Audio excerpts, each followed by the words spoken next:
त्या बाळाला मोठंही करत असताना वडील तर मरण पावले. तो मुलगा शाळेमध्ये जाऊ लागला. शाळेमध्ये जात आहे तो मुलगा, पण शाळेमध्ये जात असताना त्या आईला वाटायचं माझा मुलगा शाळेमध्ये जातो, खूप हुशार आहे, एक नंबर पहिला नंबर आणतो, खूप हुशार आहे. त्या आईला वाटू लागायचं माझा बाळ आता खूप मोठा होणार, साहेब होणार, त्याला मोठी नोकरीही लागणार. ती आई आईला स्वप्न रंगू लागली. फक्त त्या बाळाचा विचार करायची, काबाड कष्ट करायची, रात्रीचा दिवस करायची आणि त्या मुलाला वाढवायची. सगळी काही चिंता त्या मुलाची. असं करता करता करता तो 5वी पर्यंत गेला.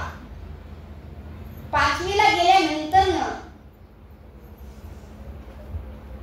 त्या मुलाच्या शाळेमध्ये मोठा कार्यक्रम असतो आणि त्या कार्यक्रमाला आईला बोलवण्यात येतं.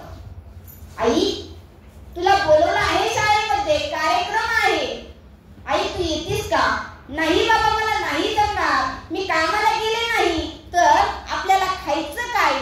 निदान एक टाइमाची रोटी जर आपल्याला भेटलीच नाही तर काय करायचं? मी नाही येत बाळा, पुढच्या वेळेस येते.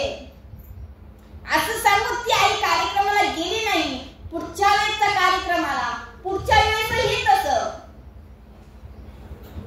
तोही कार्यक्रम संपला. पुन्हा तो मुलगा शाळेमध्ये जाऊ लागला. एक दिवस शाळेमध्ये जात असताना त्या मुलाचा ऍक्सिडेंट झाला आणि ऍक्सिडेंट झाल्यानंतर त्या मुलाचा एक डोळा गेला. एक डोळा गेला. आता त्या आईला अजून चिंता वाटू लागली. माझ्या बाळाचं काय होणार? एकुलता एक, माझ्या बाळाचं काय होणार? सगळं काही ते आयुष्य माझा बाळ कसं काही घालवणार, कसं घालवणार? चिंता वाटू लागली.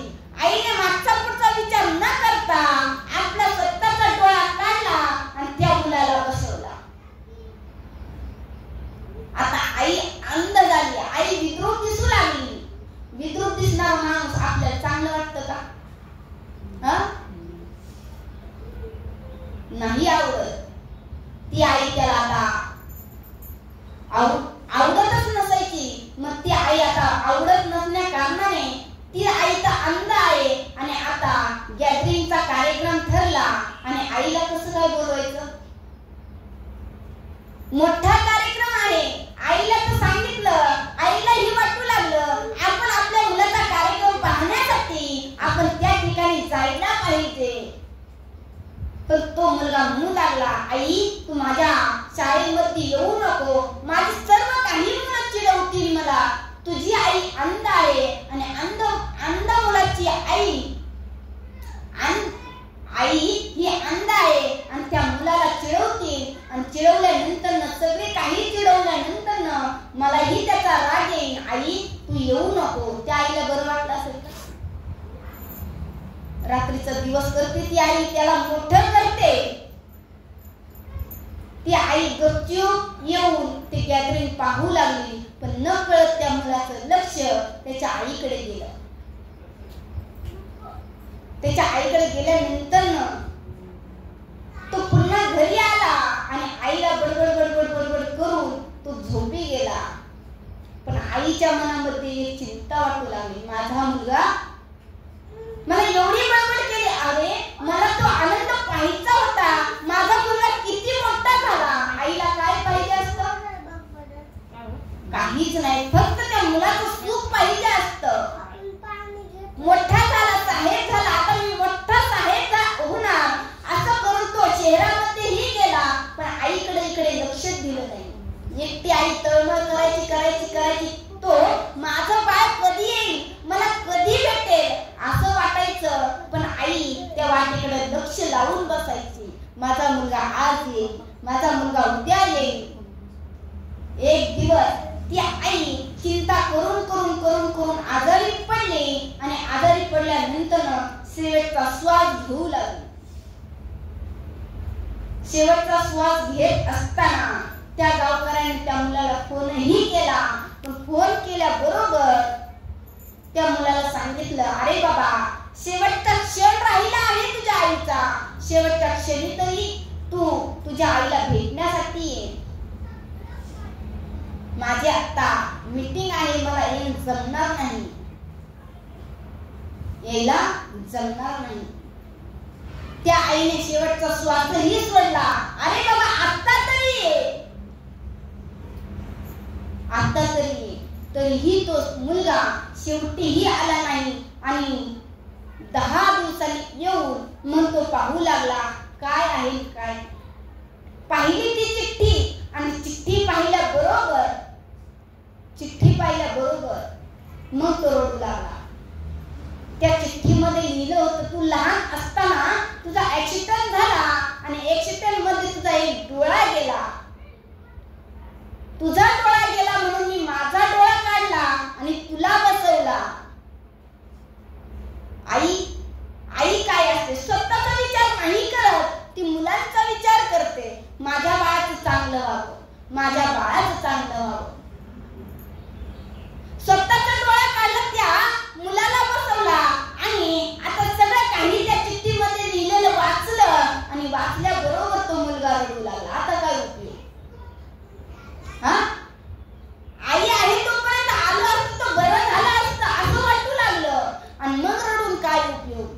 मग म्हणू लागतो, आई गेली, बाप गेला, आई गेली, बाप गेला, आता सांभाळी विठ्ठला, आता सांभाळी विठ्ठला.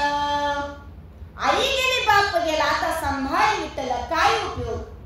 आणि मग म्हटल्यानंतर पुन्हा म्हणू लागतो, कशाला सोडून गेली आई स्वर्गाला, कोण वाढविन तुझ्या या बाळाला, कशाला गेलीस आई तू स्वर्गाला, कोण वाढविन तुझ्या या बाळाला. नाते आपले लई दिवसाचे कळले नाही मला. किती दिवसाचं नातं होतं, कळलं का तेव्हा? नाही कळलं. नाते आपले लई दिवसाचे कळले नाही मला, सोडून गेली कायमची तू, विसरू कशी मी तुला, कशाला गेलीस आई तू स्वर्गाला, कोण वागविन तुझ्या या बाळाला. कोण वागवणार? सगळे काही 6 जण ह्या मुली, 3 मुलं सगळ्यांना सोडून गेली.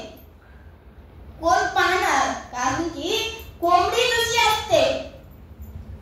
असते, किती पिल्लांना जन्म देते. एखादी घार भरून